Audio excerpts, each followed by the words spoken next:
So you're probably wondering, hello, this is Nathaniel Sewell, author of 6 novels, and this channel is devoted to me sharing my art or explaining my books and why they're put together the way they are. They're satires for the most part, except for my very first book called Bobby Socks, which is, if you look that up, it's a pretty serious book.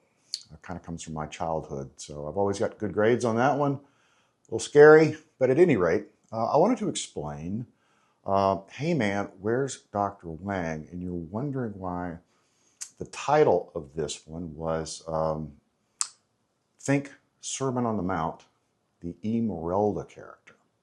So where did E-Merelda come from? And okay, so in Hey Man, Where's Dr. Huang? E-Merelda is a young black girl, about 10, and she only shows up in the novel one time. And what I mean by that is the character Benjamin is watching her. She's under duress. The 3 Sisters of Fate are threatening these little kids. And E-Merelda kind of stands up and kind of protects everybody. She kind of shows the kind of leadership you want out of a young kid to step forward. And she was a little bit bigger than the other kids, but she was a character I came up with because I was at the grocery store. Let me tell you a story to show you where my characters come from sometimes. Sometimes I make a joke out of it, like Dr. Huang or some of the other ones, but this is very serious. So I'm in the grocery store, and I'm about to check out, and a young black girl, probably less than 25, she had 3 kids. All of them were probably about 3 years of age, 4 years of age, or younger. But I was impressed by her. She had 3 kids, and she was really a kid in my eyes, but she had those kids under control. They weren't running around. They weren't screaming, grabbing stuff, nothing like that. They were very, very well behaved. And she impressed me. And I watched her. She didn't know I was watching her, I hope. And she had everything under control. And then I got a little sad because I realized, based on the way the clothes she was wearing and some of that, she was locked in the system. This was her life. These 3 kids and what she was doing, that is her life for the next 20 years. And it made me a little sad because I realized what a great opportunity. And we as a society have let a lot of these kids down. And it just kind of bothered me. I don't know. So I came back here and I was writing, Hey Man, Where's Dr. Huang? And I thought, well, there you go. 3rd chapter. The third hole on the golf course. I'm not going to tell you how this all happened. There's a thought process in quantum physics about how you can move people around and artificial intelligence. And the 3 Sisters of Fate are an artificial intelligence set up by Dr. Huang to torture Benjamin.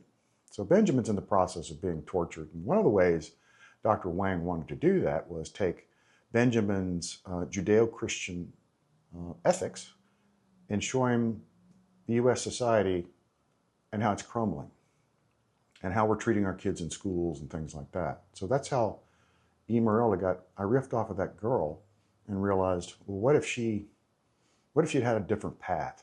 What if somebody had stepped up and helped her out when she needed help, when she was young? And Benjamin offers to pay for her education, just out of the blue. It only happens once in the entire book. And I'm going to tell you the kind of part of what happens in the end, because I think it will kind of give you a better sense about the novel. Benjamin had a probe in his head, and he was kind of in an induced coma after getting hit in the head with a golf ball. And long story made short here, he wakes up from the coma. And his friend Queasy is looking at him, and he goes, what are you thinking? You've just woken back up. You went through this horrendous journey only to come out the other side. And Benjamin says, and I kid you not, he went, I need to find a young girl. Her name is E-Merelda. I made her a promise. I intend to keep my promises. That is ethics to me. You promise somebody something, you do it. And then you get into things like the Sermon on the Mount, and why you do things for other people without trying to take credit. is kind of my takeaway from that. Doing things for others without looking for praise. And it really fed into my writing. It always has. I'm not famous at all. Some people like my books, some don't. But they're all based around trying to do the right thing, even under difficult circumstances. I'm going to tell you something I do from time to time that I don't want any praise, but I'm just going to tell you to give you an example, and maybe you'll follow this example. And so what I do from time to time when I'm at my grocery store, somebody in front of me is having a hard time paying their bill for whatever reason. It happened the other day. A middle-aged lady, probably about my age, her debit card wasn't working. She had groceries. I'd imagine she had a lot of groceries, and I imagine she had a family on the other end. And so she's kind of scurrying around. I don't make any big deal out of it. So she walks. The cashier said, "Oh, I'll take it off or whatever. I'll just go over there and figure out things out, and I'll check him out."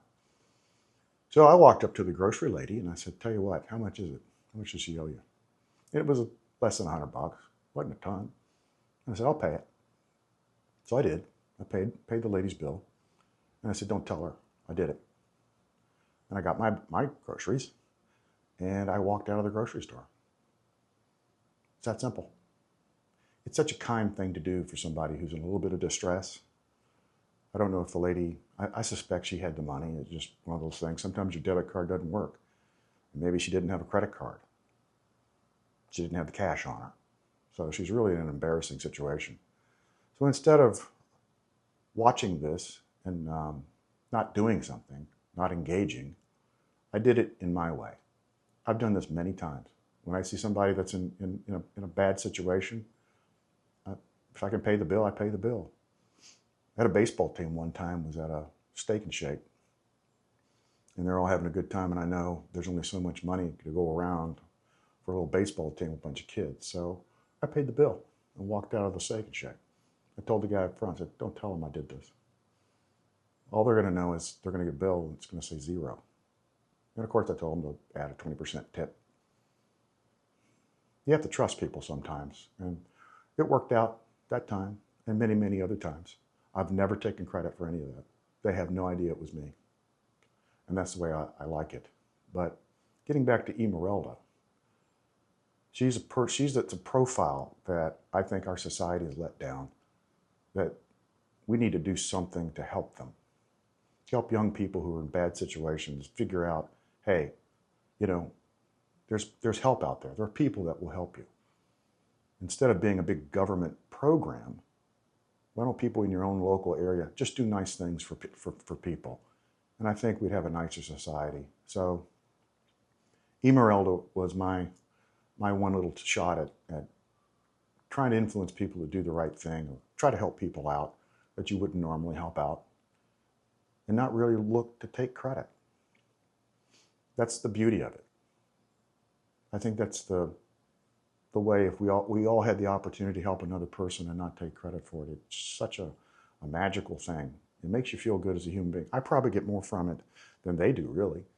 And they never know it's me.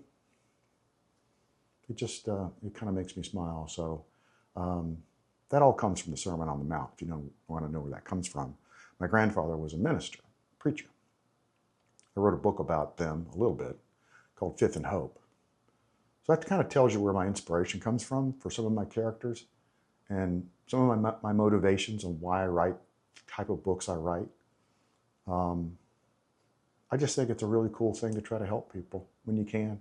Sometimes, maybe you're going to need help, or I'm going to need help. I've been there too. So, we have a wonderful opportunity in this life to leave a positive impact on other human beings. And I'll just leave it at that. So if you listen this far, watch this far, thank you. If you subscribe to my channel, this is what I'm about. There's never going to be anything vulgar. There's never going to be anything that's going to be, I think, off-putting. Try to be funny sometimes. Sometimes I am, sometimes I'm not. But my whole intent is to share my art, share my poems, and try to leave a positive print from what I do. So, thank you.